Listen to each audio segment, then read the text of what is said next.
Morning, everybody. It's another beautiful day here in South Carolina. Today I say it's a beautiful day even though it's kind of foggy and rainy, because what I'm going over today is my rain catchment system. So this is a beautiful day for my rain catchment system.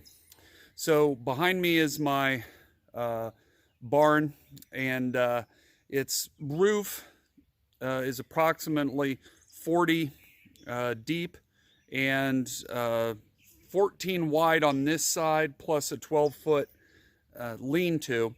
And what I'm doing is all the rain's coming off the top there, falling down onto the lean-to, and then we've hung gutter along this area.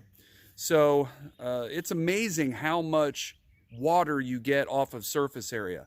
So just this amount of surface area gives me about 650 gallons per inch of rain. So that's an incredible amount of water that's completely free and from the sky.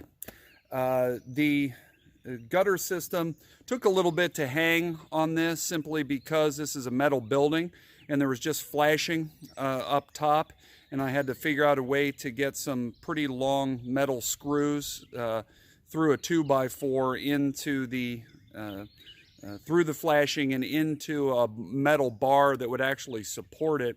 Then I could hang the gutter. But once the 2x4 was up, it was pretty easy. So I'm going to show you just an overview of what I did. I'm not going to do a working video where I show you every step as I'm doing it, because it's pretty simple and that'd just be annoying. So we'll get going here and show you what I did. It's the gutter, and it's pretty straightforward. Behind the gutter there is a 2x4 that I just painted white, and then again with 3.5-inch metal screws. I had to drill it up pretty high to catch some solid metal behind just the flashing. You can see over here the white flashing here. This is just really thin metal, so it won't support anything. So and then hanging gutters pretty darn easy nowadays. I chose vinyl gutter just because it is so easy.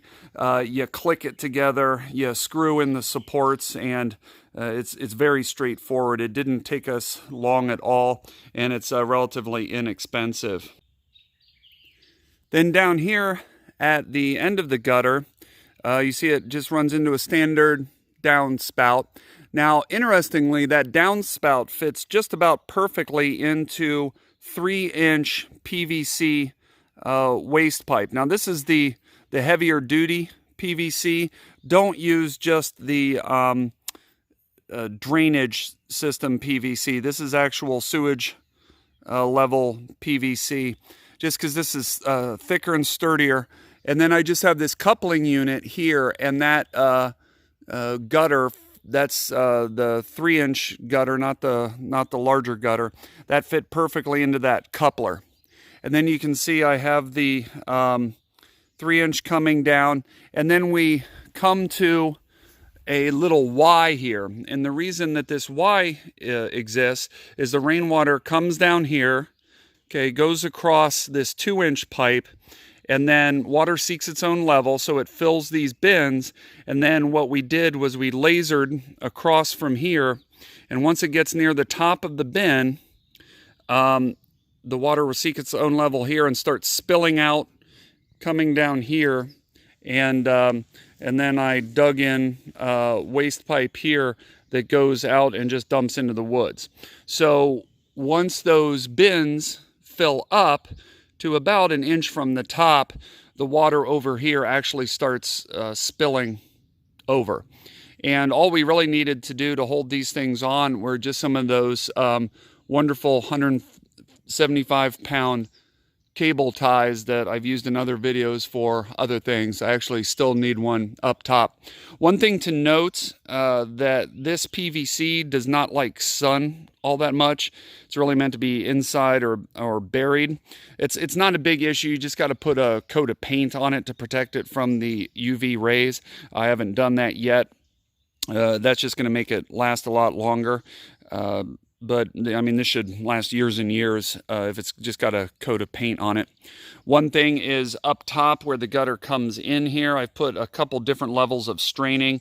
I put just a standard gutter strainer for large debris. And then even further down in there, I put in some screen to catch smaller debris.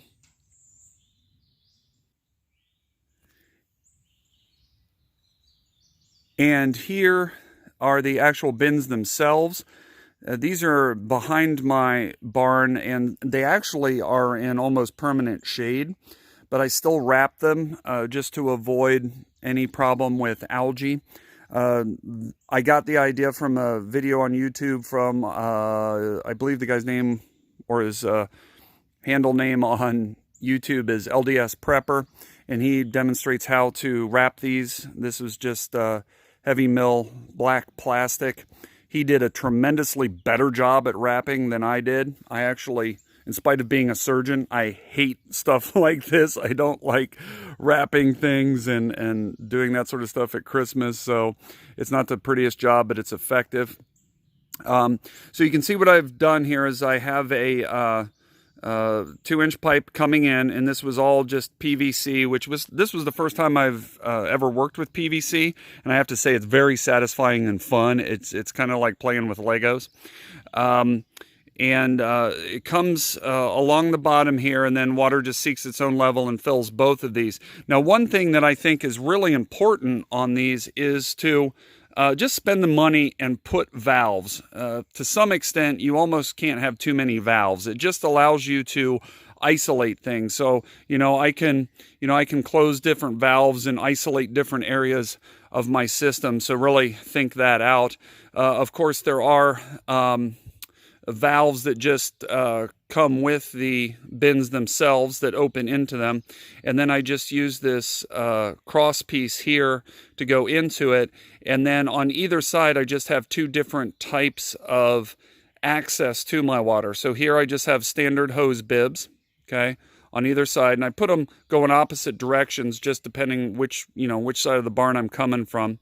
And then here I actually have 2-inch lag pipe, or I'm sorry, 2-inch cams that go into my waste pump, and I'll show you my waste pump operating out of these things. And I decided to use these rather than screwing anything into the PVC, because PVC is just really soft plastic, and I was worried that over time, consistently screwing something into that PVC would just trash the threads.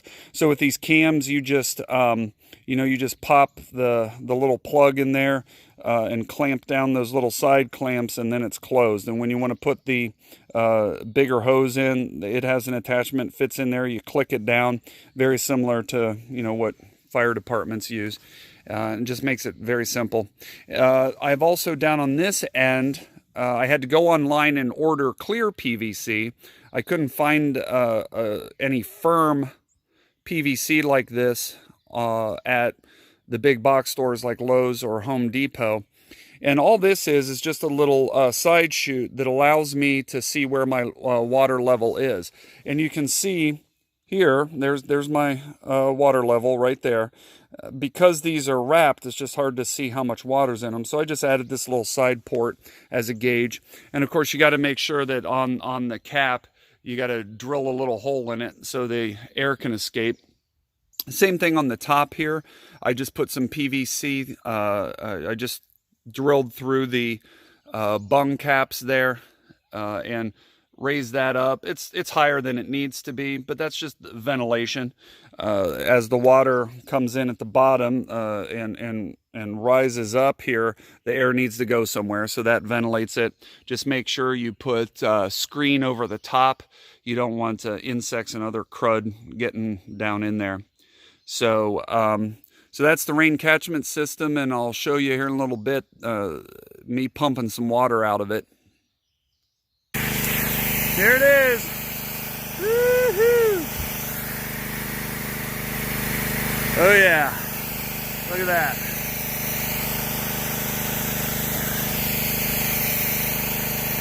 That right there is about a 30-foot tree. Look at all this water power I've got. All of this is from rainwater. Yeah, baby. Woo!